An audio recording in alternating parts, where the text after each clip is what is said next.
Learner friends, आज की इस वीडियो में हम ज्योग्राफी के कुछ इंपॉर्टेंट 50 सवालों को सॉल्व करने जा रहे हैं जो आपके बीपीएससी ट्री 3.0 के लिए काफ़ी इंपॉर्टेंट है। तो फ्रेंड्स, जितने सारे स्टूडेंट बीपीएससी तीसरे फेज शिक्षक भर्ती देने जा रहे हैं, अभी से तैयारी शुरू कर दीजिए क्योंकि आपका जो एग्ज़ाम है अगस्त में लिया जाएगा और अगर आप अभी से तैयारी करेंगे तभी इस एग्ज़ाम को पास कर पाएंगे क्योंकि क्वेश्चंस के लेवल काफ़ी अच्छे रहते हैं और कट ऑफ भी अच्छा जाता है। तो ऐसे में जो है आप अभी से ही तैयारी शुरू कर दीजिए, फिर वरना जो है ना जाने कब इतनी बड़ी मात्रा में वैकेंसी आए और ना आए, ये कहना काफ़ी मुश्किल है। तो चलिए फ्रेंड्स, इसी जो है होप के साथ या इसी आशा के साथ आज का हम वीडियो शुरू करते हैं और देखते हैं ज्योग्राफी के मोस्ट 50 इंपॉर्टेंट क्वेश्चंस को। चलिए, आज का हमारा पहला सवाल है, हीरक वलय एक दृश्य है जिसे देखा जा सकता है। कई बार आपने यह सवाल जो है क्वेश्चंस या सवाल अपने एग्जाम में देखा होगा फ्रेंड्स। ऑप्शंस देख लेते हैं। पूर्ण सूर्य ग्रहण के आरंभ से देख सकते हैं आप इसे, पूर्ण सूर्य ग्रहण के अंत में देख सकते हैं, केवल पूर्णतः पथचिन्ह के परिधीय क्षेत्रों पर देख सकते हैं या केवल पूर्णतः पथचिन्ह के केंद्रीय क्षेत्रों में। नहीं फ्रेंड्स, इसका राइट आंसर क्या आ जाएगा, केवल पूर्णतः पथचिन्ह के परिधीय क्षेत्रों पर ही जो है आपका हीरक वलय देखा जा सकता है। तो ऑप्शन क्या हो जाएगा, ग या जिसे सी मान लीजिए आप, इसका राइट आंसर हो जाएगा। चलिए, इससे पहले फ्रेंड्स हम लोगों ने जो है बिहार के संदर्भ में भी बहुत सारे क्वेश्चंस को सॉल्व कर लिए हैं, तो आप जाकर उन सभी वीडियोस को देख लीजिए जो हम लोगों ने कर रखा है। चलिए, अगला सवाल है हमारा क्वेश्चन नंबर 2 में, अपने परिक्रमा पथ में पृथ्वी लगभग किस औसत वेग से सूर्य का चक्कर लगाती है। मोस्ट वीवीआई क्वेश्चन है और कई बार एग्जाम में पूछा जा चुका है। ऑप्शंस दिए गए हैं 20 किलोमीटर पर सेकेंड, 30 किलोमीटर पर सेकेंड, 40 किलोमीटर पर सेकेंड या 50 किलोमीटर पर सेकेंड। तो अपने परिक्रमा पथ पर पृथ्वी लगभग कितने औसत वेग से सूर्य का चक्कर लगाती है, आप सभी को इसका आंसर बताना है। तो इसका राइट आंसर क्या हो जाएगा, 30 किलोमीटर पर सेकंड जो हो जाएगा औसत वेग से सूर्य का चक्कर लगाती है हमारी अर्थ। याद रखिएगा, डेटा काफ़ी इंपॉर्टेंट है। चलिए, अब क्वेश्चन नंबर 3 को देख लेते हैं। और फ्रेंड्स, जो भी स्टूडेंट नए आए हैं चैनल पर, प्लीज़ मुझे सपोर्ट करने के लिए लाइक, शेयर और सब्सक्राइब कर दीजिए। अगला सवाल है हमारा, मंगल पर जीवन की उपस्थिति के लिए निम्नलिखित में से कौन सी एक अवस्था सबसे सुसंगत है। मंगल पर जीवन की उपस्थिति, ना कि पृथ्वी पर पूछा है। क्वेश्चंस अच्छे से पढ़ा कीजिएगा। चलिए, ऑप्शंस देख लेते हैं। वायुमंडलीय संगठन, तापीय अवस्थाएं, बर्फ छद्रकों और हिम क्षितिज जल की उपस्थिति या ओजोन की उपस्थिति।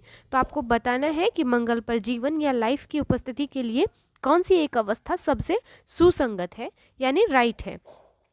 तो इसका राइट आंसर क्या हो जाएगा, बर्फ छत्रकों और हिम क्षितिज जल की उपस्थिति। ऑप्शन क्या हो जाएगा, ग इसका राइट आंसर हो जाएगा। क्वेश्चन नंबर 4 में है आपका, 0 डिग्री अक्षांश तथा 0 डिग्री देशांतर अवस्थित है अटलांटिक महासागर में, आर्कटिक महासागर में, हिंद महासागर में या प्रशांत महासागर में। तो आपको बताना है दोनों ही जो 0 डिग्री अक्षांश तथा 0 डिग्री देशांतर रेखा है ये कहाँ पर अवस्थित है। तो आपको पता होगा इसका राइट आंसर क्या होना चाहिए, अटलांटिक महासागर में जो है यह उपस्थित है। याद रखिएगा। चलिए, नेक्स्ट देख लेते हैं क्वेश्चन नंबर 5 को। क्वेश्चन नंबर 5 में पूछा गया है आपसे, किसी एक क्षण निम्नलिखित नगरों में से किस एक में घड़ी समय अन्य 3 नगरों के घड़ी के समयों के समान नहीं होता है। तो आपको जो है आपको नगरों के नाम दिए गए हैं और उसमें से आपको आंसर करेक्ट करके बताना है कि अन्य 3 नगरों के घड़ी के समयों के समान जो नहीं होता है, जिसका समय लंदन, लिस्बन जो कि पुर्तगाल में है, अकरा जो कि घाना में है या अदिस अबाबा जो कि यूटोपिया में है। तो आपको इसका राइट आंसर बताना है। इसका राइट आंसर अदिस अबाबा हो जाएगा। जबकि लंदन, अकरा और लिस्बन ये तीनों ही जो नगरों की घड़ी है, घड़ी के समय है, ये समान होंगे। वहीं अदिस अबाबा यूटोपिया जो कि अफ्रीका में है, इसका जो समय है अलग हो जाएगा। तो ऑप्शन क्या हो जाएगा, घ या डी इसका राइट आंसर हो जाएगा। चलिए, अब अगले सवाल को देख लेते हैं। क्वेश्चन नंबर 6 में है आपका, निम्नलिखित में कौन सा एक जल डमरू मध्य अंतर्राष्ट्रीय तिथि रेखा के सर्वाधिक निकट है। ऑप्शंस दिए गए हैं, मलक्का जल डमरू मध्य, बेरिंग जल डमरू मध्य, फ्लोरिडा जल डमरू मध्य या जिब्राल्टर जल डमरू मध्य। तो आपको बताना है कि कौन सा जल डमरू मध्य है या स्ट्रेट है जो अंतर्राष्ट्रीय तिथि के सर्वाधिक निकट है या करीब है। तो इसका राइट आंसर क्या हो जाएगा, जो बेरिंग स्ट्रेट है यह अंतर्राष्ट्रीय तिथि रेखा के सर्वाधिक निकट पाया जाता है। तो इस प्रकार से आपका आंसर क्या हो जाएगा, बी या ख इसका राइट आंसर हो जाएगा। आगे देखते हैं अगले सवाल को। क्वेश्चन नंबर 7 में पूछा गया है, निम्नलिखित नगरों में कौन सा एक भूमध्य रेखा के सर्वाधिक निकट है। ऑप्शंस दिए गए हैं, कोलंबो, जकार्ता, मनीला या सिंगापुर। तो आपको बताना है जो भूमध्य रेखा के सर्वाधिक निकट नगर में है। तो ऑप्शंस क्या हो जाएगा, ऑप्शन आपका डी हो जाएगा। जो सिंगापुर है यह भूमध्य रेखा के सर्वाधिक निकट माना जाता है। तो ऑप्शन क्या हो जाएगा, घ हो जाएगा इसका राइट आंसर। नेक्स्ट सवाल को देख लेते हैं। क्वेश्चन नंबर 8 में पूछा गया है, कर्क रेखा नहीं गुजरती है। फ्रेंड्स, आपको जो जितने सारे कंट्रीज से कर्क रेखा गुजरती है उन सभी के नाम याद करना काफ़ी इंपॉर्टेंट है। तो ऑप्शंस दिया गया है, मिस्र, भारत, ईरान या म्यांमार से। तो आपको बताना है कि कर्क रेखा कहाँ से नहीं गुजरती है। तो ऑप्शंस के अकॉर्डिंग आपको पता चल गया होगा, ईरान इसका राइट आंसर हो जाएगा। ईरान से जो है कर्क रेखा नहीं गुजरती है। चलिए देखते हैं अगले सवाल को। अगला सवाल है हमारा, डायनासोर का काल आज से कितने वर्ष पहले था। आपको बताना है जो डायनासोर से कितने पहले जो है ये जीवित थे। 5 करोड़ वर्ष पूर्व, 18 करोड़ वर्ष पूर्व, 40 करोड़ वर्ष पूर्व या 80 करोड़ वर्ष पूर्व।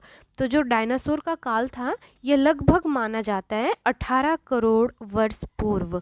याद रखिएगा, ऑप्शन ख जो हो जाएगा इसका राइट आंसर हो जाएगा कि जो डायनासोर्स थे 18 करोड़ ईयर्स अगो जो है इस अर्थ पे जीवित थे। चलिए नेक्स्ट देख लेते हैं क्वेश्चन नंबर 10 को। क्वेश्चन नंबर 10 में पूछा गया है, महान हिमयुग का संबंध किससे है। ऑप्शन दिए गए हैं, प्लीस्टोन से, ओलिगोस्टीन से, होलोसीन से या इओसीन से। काफ़ी इंपॉर्टेंट क्वेश्चन है। बीपीएससी जो है कई बार इस क्वेश्चन को पूछ चुकी है कि महान हिमयुग का संबंध किससे है। और ये सभी क्वेश्चंस फ्रेंड्स काफ़ी इंपॉर्टेंट है, क्योंकि अगर आप 7 फेज़ को देख लिए, फेज़ 1 फेज़ 2 को, तो कुछ इसी प्रकार के सवाल आपको दिखाई देंगे। एक भी सवाल इधर उधर इसके बिल्कुल नहीं है कि कोई भी फालतू सवाल आपको करवा दिया जाए और आपके जो सिलेक्शन के समय जब आप एग्जामिनेशन हॉल जाएं तो आप क्वेश्चन पेपर देखिए और क्वेश्चंस कुछ और पढ़ाया गया कुछ और हो। तो आप एक ऑथेंटिसिटी को मेंटेन कीजिएगा, एक ही बुक को बार बार रिपीट कीजिए और जो है अच्छे अच्छे बुक्स पढ़ा कीजिए फ्रेंड्स, क्योंकि एनसीईआरटी जो होता है और एससीईआरटी वही बेस्ड मान के जो है आप अपनी तैयारी कीजिए। देखिएगा आपका सिलेक्शन ज़रूर हो जाएगा। तो क्वेश्चन का आंसर क्या होगा, चलिए क्वेश्चन पे आते हैं। महान हिमयुग का जो संबंध है यह माना जाता है आपका प्लीस्टोसीन से। तो ऑप्शन क्या हो जाएगा, क या ई इसका राइट आंसर हो जाएगा। याद रखिएगा, ऑप्शन जो क है इसका राइट आंसर हो जाएगा। चलिए अब क्वेश्चन नंबर 11 को देख लेते हैं। निम्न विद्वानों में से किसने सुझाव दिया था कि पृथ्वी की उत्पत्ति गैसों और धूल कणों से हुई है। यह भी क्वेश्चन कई बार बीपीएससी रिपीट कर चुकी है। ऑप्शंस दिए गए हैं, जेम्स जीन्स, एच अल्फावेन, एफ होयल या ओ सिमिड। तो आपको बताना है कि इसका राइट आंसर क्या हो जाएगा। तो ओ जो सिमिड है इन्होंने कथन दिया था कि पृथ्वी की उत्पत्ति गैस तथा धूल कणों से हुई है। तो ऑप्शन जो डी हो जाएगा इसका राइट आंसर हो जाएगा। नेक्स्ट सवाल है आपका, निम्नलिखित महाद्वीपों में से कौन सा गोंडवाना लैंड का भाग नहीं था। आपको बताना है, उत्तरी अमेरिका, दक्षिणी अमेरिका, अफ्रीका या ऑस्ट्रेलिया। तो पृथ्वी का जो भूखंड है पूरा भूखंड को हम क्या दो भाग जब भाग में बांट गया तो दक्षिणी वाले को हमने क्या कहा, गोंडवाना लैंड का कहा था। उसके भाग में कौन सा नहीं है आपको यह बताना है। तो इसका राइट आंसर क्या हो जाएगा फ्रेंड्स, ऑप्शन ए उत्तरी अमेरिका, क्योंकि दक्षिणी भाग को हम गोंडवाना लैंड के नाम से जानते हैं। तो ऑप्शन क हो जाएगा इसका राइट आंसर। चलिए नेक्स्ट देख लेते हैं अगले सवाल को। क्वेश्चन नंबर 13 में पूछा गया है आपसे, संसार का सर्वाधिक सक्रिय ज्वालामुखी आपको बताना है कहाँ पाया जाता है। सक्रिय ज्वालामुखी, संसार का सबसे सक्रिय ज्वालामुखी। ऑप्शंस हैं, कोटोपैक्सी, फ्यूजियामा, किलायू या विसुवियस। तो कहाँ पाया जाता है, सभी को आई होप इसका आंसर पता होगा। तो इसका राइट आंसर क्या हो जाएगा फ्रेंड्स, ऑप्शन सी किलायू में। तो ऑप्शन सी जो हो जाएगा इसका राइट आंसर हो जाएगा। नेक्स्ट देख लेते हैं क्वेश्चन नंबर 14 को। क्वेश्चन नंबर 14 में है आपका, निम्नलिखित में कौन सी पर्वत श्रृंखला सबसे लंबी है। सबसे अधिक बार पूछा जाने वाला यह सवाल है कि सबसे जो है लंबी पर्वत श्रृंखला कौन सी है, रॉकी, आल्प्स, हिमालय या एंडीज पर्वत। तो इसका भी आंसर आई होप सबको पता होगा, ऑप्शन डी एंडीज पर्वत हो जाएगा, जो कि साउथ अमेरिका में अवस्थित है। चलिए अब आगे देखते हैं अगले सवाल को। अगला सवाल है आपका, निम्नलिखित पर्वतों में कौन राइन नदी के किनारे अवस्थित है? पैरेनीज, एपिनाइन्स, कार्पेथियन या ब्लैक फॉरेस्ट। तो कौन सी पर्वत राइन नदी के किनारे है, आपको यह बताना है। तो इसका राइट आंसर ब्लैक फॉरेस्ट हो जाएगा। ऑप्शन क्या हो जाएगा? डी इसका राइट आंसर हो जाएगा। नेक्स्ट सवाल है आपका, टकलामकान या तकलामकान मरुस्थल अवस्थित है? न जाने कितनी बार पीटी परीक्षा में यह रिपीटेड क्वेश्चन है, मोस्ट वीवीआई क्वेश्चन है। तो तकलामकान जो है ये आपका अवस्थित है चीन में। याद रखिएगा तकलामकान की अवस्थिति चीन में है। ऑप्शन बी हो जाएगा इसका राइट आंसर। नेक्स्ट सवाल है आपका, निम्नलिखित में कौन सा देश कैस्पियन सागर से सीमा साझा नहीं करता है? यह भी सवाल आप बीपीएससी पीटी परीक्षा में मोस्टली बात देख चुके होंगे। ऑप्शन दिए गए हैं अजरबैजान, ईरान, इराक या कजाकिस्तान। तो कौन सा देश है ऐसा जो कैस्पियन सागर से सीमा साझा नहीं करता है? तो इसका राइट इराक हो जाएगा आंसर। ऑप्शन सी हो जाएगा इसका राइट आंसर। चलिए नेक्स्ट देख लेते हैं क्वेश्चन नंबर 18 को। 18 में पूछा गया है आपसे, निम्नलिखित देशों में कौन सा लिथुआनिया का सीमावर्ती नहीं है?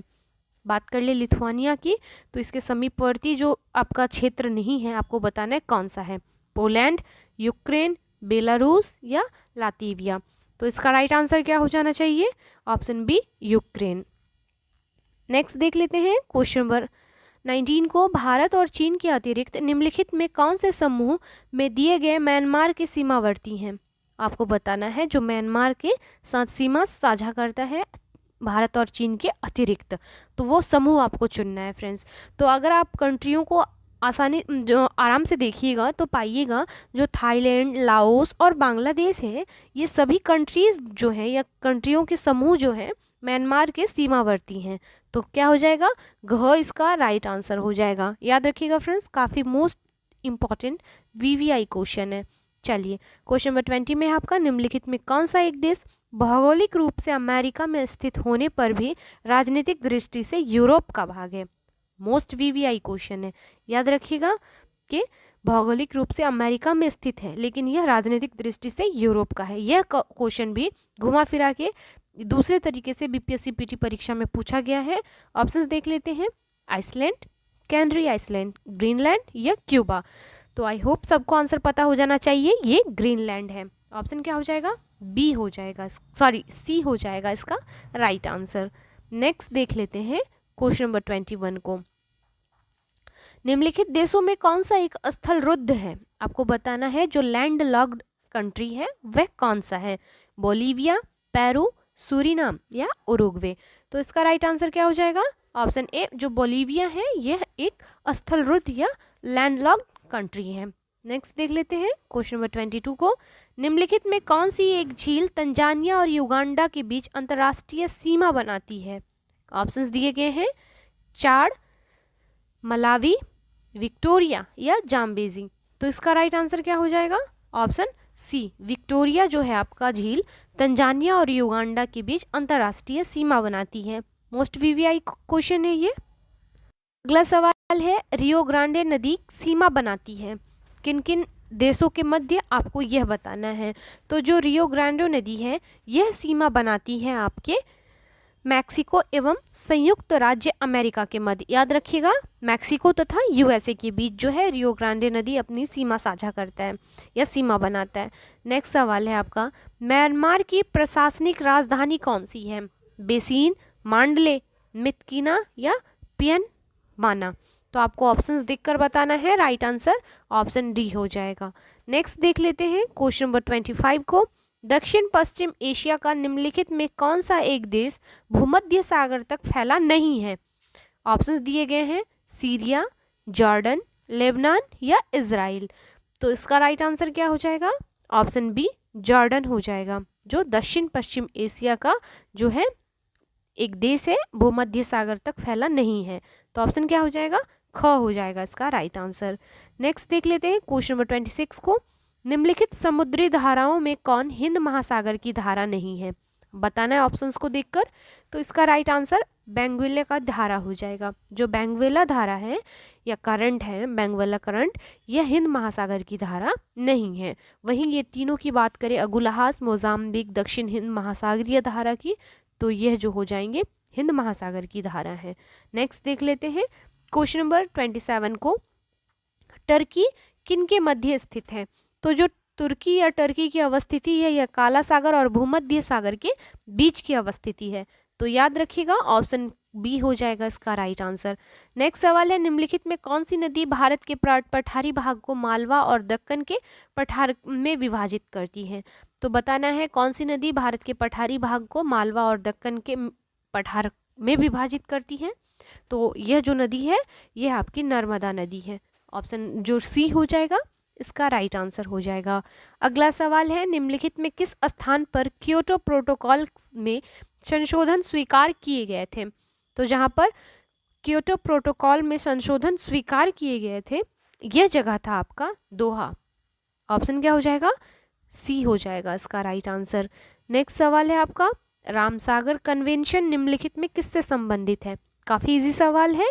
तो यह जो है वेटलैंड या जिसे आर्द्र भूमि कहते हैं यह संबंधित है रामसर कन्वेंशन से। नेक्स्ट सवाल है आपका, और फ्रेंड्स चलिए आप कमेंट करके बताइएगा प्रतिवर्ष हम वेटलैंड दिवस कब मनाते हैं। अगला सवाल, भारत के किस प्रदेश की सीमाएं 3 देशों क्रमशः नेपाल, भूटान एवं चीन से मिलती है? बताना है भारत के किस प्रदेश या किस स्टेट की जो है सीमाएं तीनों देश से मिलती हैं? तो यह आपका स्टेट हो जाएगा सिक्किम। ऑप्शन डी हो जाएगा इसका राइट आंसर। नेक्स्ट सवाल है आपका, हिमालय की रचना समानांतर वलय श्रेणियों से हुई है जिसमें से प्राचीनतम श्रेणी है। तो कौन सी सबसे प्राचीनतम श्रेणी है आपको बताना है इसका आंसर। तो इसे हो जाएगा वृहद हिमालय श्रेणी, द ग्रेट हिमालयन रेंज जिसको कहा जाता है इंग्लिश में। इसकी रचना जो है आपका समानांतर वलय श्रेणियों से हुई है। नेक्स्ट देख लेते हैं क्वेश्चन नंबर 33 को, किन 2 पर्वत श्रेणियों के मध्य जो है आपका कश्मीर घाटी स्थित है? कश्मीर की घाटी स्थित है। तो वृहद हिमालय व पीर पंजाल के बीच हो जाएगा आपका कश्मीर घाटी अवस्थित है। नेक्स्ट देख लेते हैं अगले सवाल को। जो भी सवाल है काफ़ी इंपॉर्टेंट है, आप प्लीज़ याद रखिएगा और वीडियो अच्छा लगे तो एक दूसरे से शेयर किया कीजिएगा। चलिए, सेवरॉय पहाड़ियाँ कहाँ पर अवस्थित हैं आपको बताना है इसका राइट आंसर। ऑप्शन डी हो जाएगा, यह तमिलनाडु में अवस्थित है और बीपीएससी न जाने कितनी बार यह सवाल पूछ चुका है। ऐसे ही सवाल आपको एग्जाम में देखने को मिलेंगे, इसलिए जो भी क्वेश्चंस हैं प्लीज़ आप याद कर लीजिएगा अच्छे से। बताना है अगले सवाल को, नंदा देवी चोटी कहाँ है या किसका भाग है, कौन से हिमालय का भाग है? तो याद रखिएगा जो नंदा देवी चोटी है यह भाग है आपके गढ़वाल हिमालय का। ऑप्शन ए इसका राइट आंसर हो जाएगा। नेक्स्ट देख लेते हैं क्वेश्चन नंबर 36 को, नीलांग घाटी किस राज्य में स्थित है? यह आपको आंसर बताना है। तो याद रखिएगा नीलांग घाटी जो है यह उत्तराखंड में अवस्थित है। अगला सवाल है आपका, लेह अवस्थित है। ऑप्शंस दिए गए हैं, झेलम नदी के दाएं तट पर, बाएं तट पर, सिंधु नदी के दाएं तट पर या सिंधु नदी के बाएं तट पर। तो इसका राइट आंसर क्या हो जाएगा? ऑप्शन सी, सिंधु नदी के दाएं तट पर जो है आपका लेह अवस्थित है। देख लेते हैं हम अगले सवाल को, चिल्का झील जहां अवस्थित है वह है। तो आपको बताना है उस तट का नाम जहां चिल्का झील अवस्थित है। तो आप ऑप्शंस देखकर पता चल ही गया होगा, जो उत्तरी सरकार तट है यहाँ पर आपका चिल्का झील अवस्थित है और यह जो है आपका उड़ीसा में है। याद रखिएगा उड़ीसा में है। नेक्स्ट सवाल है, अमृतसर एवं शिमला लगभग एक ही अक्षांश पर स्थित हैं परंतु उनकी जलवायु में भिन्नता का कारण है। तो इसका राइट आंसर क्या हो जाएगा? उनकी ऊंचाई में भिन्नता के कारण जो है वहाँ की जलवायु में आपको डिफरेंसेस दिखाई देंगे। नेक्स्ट सवाल है आपका, निम्नलिखित में कौन सी एक झील जो है कृत्रिम या आर्टिफिशियल झील है? तो आर्टिफिशियल झील को हम जानते हैं किससे? कोडाई कनाल झील से। तो ऑप्शन ए हो जाएगा जो कि आपके तमिलनाडु में अवस्थित है। नेक्स्ट सवाल है आपका, भारत के किस भाग में सर्वाधिक दैनिक तापांतर पाया जाता है? दैनिक तापांतर। क्वेश्चंस अच्छे से रीड कीजिएगा फ्रेंड्स, उसके बाद आंसर दिया कीजिएगा, क्योंकि कई बार मोस्टली बच्चे क्या करते हैं क्वेश्चन को जल्दबाजी में पढ़ते हैं और आंसर जानते हुए भी कई बार गलत करके आते हैं। तो इसका राइट आंसर राजस्थान के मरुस्थलीय क्षेत्र हो जाएंगे।